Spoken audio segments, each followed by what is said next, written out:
back to the Last Chance Motel last night. The neon sign was finally dead. Just two letters still flickering LED light, like the beginning of a leaf or the end of a loan. I sat in the parking lot for an hour. The room where we stayed was dark. Someone else was sleeping in our bed. I wanted to knock on the door and say, did you find her hair in the sink? Did she leave her ghost under the pillow? But I didn't. I just sat there and let the engine run and watched the moon drown in the swamp. Last chance for what? I don't know anymore. Last chance to forgive myself. Last chance to let her go. Or last chance to keep holding on to something that was never mine to keep.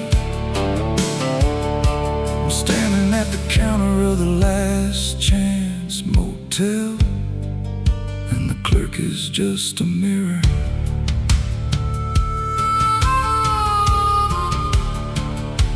I took the harmonica out of my pocket, the rusted one with the clogged fourth hole. I held it up to the moonlight. It looked like a small coffin. I put it to my lips and I played, not Amazing Grace, not You Are My Sunshine. I just played the sound of a man who finally stopped running. A low note, then a higher one, then silence. A door opened somewhere in the motel. A woman stepped out in a robe. She looked at me, I looked at her. She wasn't you, but she smiled like she understood. Last chance for what?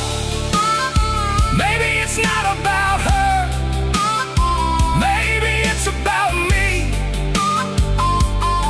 Last chance to put the boots on. Last chance to walk to the swamp and not turn back.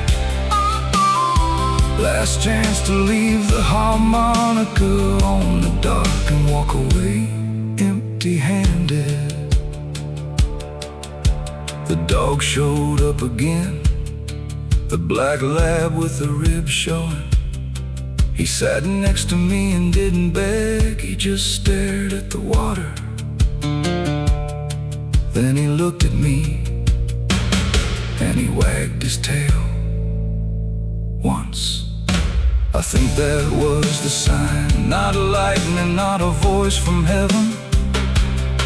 Just a tired dog wagging his tail once, like he was saying, you're still here, that's enough. I didn't throw the harmonica in the swamp. I put it back in my pocket, next to my heart. I didn't burn the boots, I left them by the door, where they've always been. I drove away from the Last Chance Motel. The sun was coming up behind the cypress trees. The neon sign was still there, but the sky was pink and gold. And for the first time in 16 months, I didn't feel like a ghost. I felt like a man who still has one more chance. Not for her, not for us, just for himself.